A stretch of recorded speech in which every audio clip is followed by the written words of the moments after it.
grandmother somehow found out about this.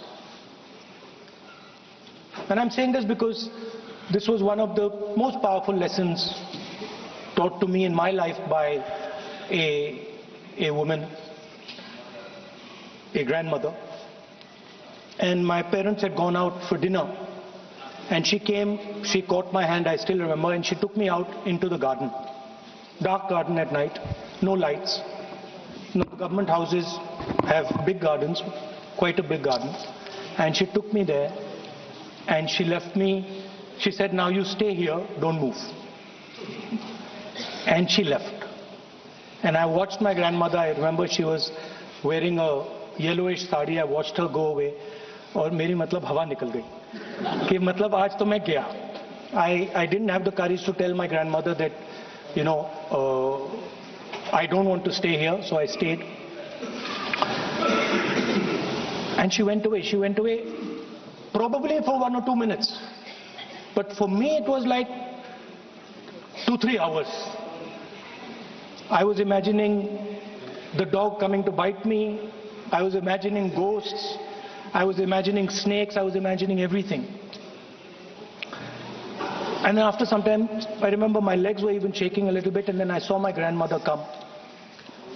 And she came and she asked me, so what are you scared of? So I said, you know, Dadi, I'm scared of that dog. I don't know that he might come and bite me. I'm scared of somebody being in the garden that I don't know. I'm scared of bats, I'm scared of snakes, I'm scared of things I can't see. And she says, no, Rahul, you're not scared of all those things. You're not scared of the darkness. You're not scared of the dog. You're not scared of the bats.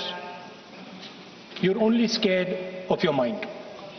You're only scared of your imagination and what you are thinking. And then she said that, you know, you should not be scared of the darkness,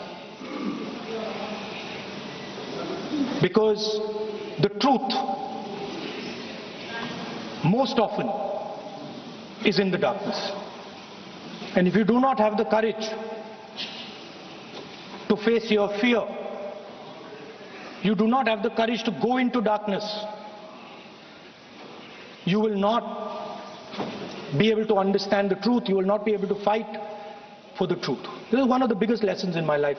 I use it, it's a political lesson. I didn't realize then.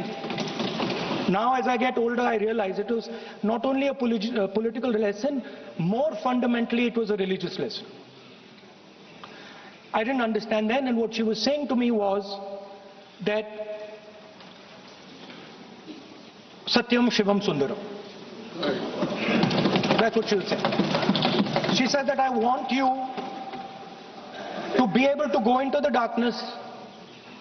I want you to be able to go where you're scared. And I want you to see what the truth looks like. And later I realized, my God, by taking me into the garden, she was explaining Shiva to me. She was explaining the central tenet of our religion. She was explaining Satya to me, and in many ways she was explaining Ahimsa to me. And she said to me, I remember that, listen, truth is painful sometimes. Don't worry about it. Deal with it. And there are some truths that need to be told here today in this house. The first truth is that this is not a women's bill. This is nothing to do with the empowerment of women. There is a women's bill. It was passed in 2023 in this house itself. And my friends and teachers in the BJP said that it will be implemented in 10 years' time. That is the women's bill. is an attempt to change the electoral map of India. Using and hiding behind India's women. And actually it is a shameful act.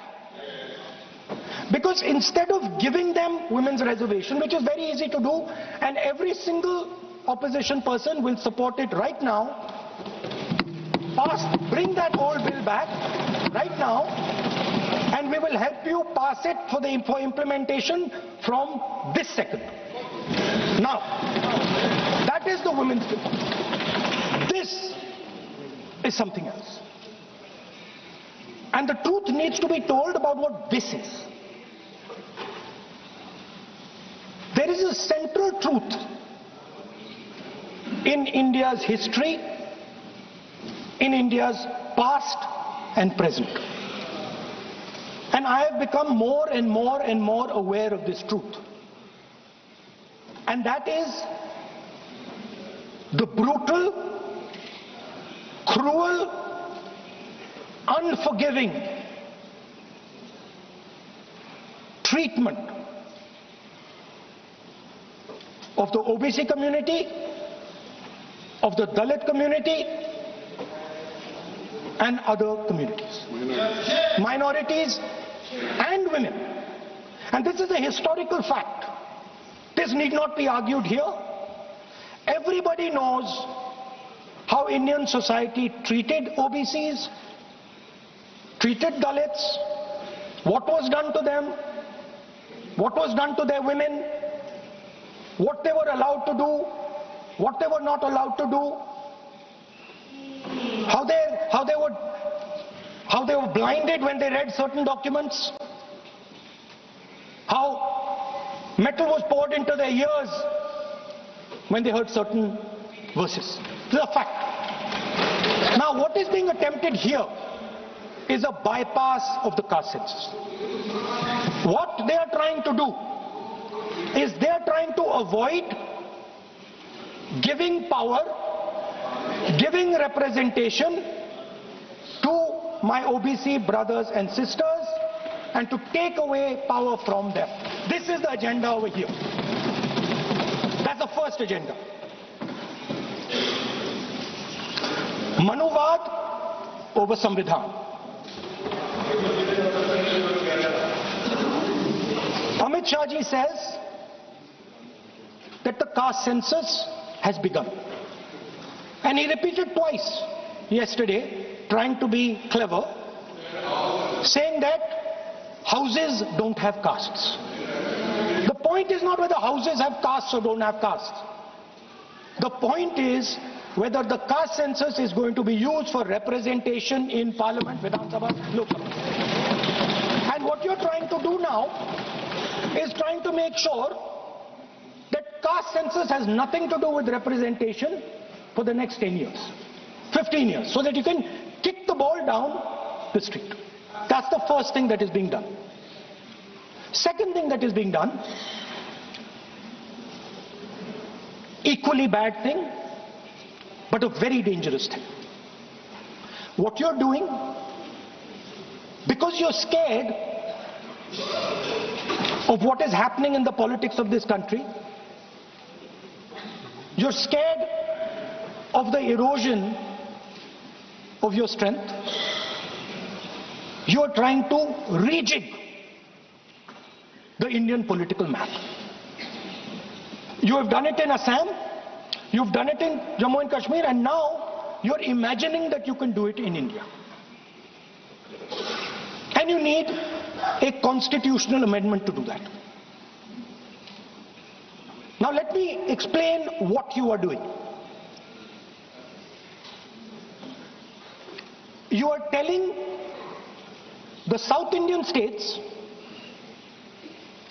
you are telling the northeastern states, you are telling small states in India that in order for the BJP to remain in power, we are going to take away representation from you. This is nothing short of an anti-national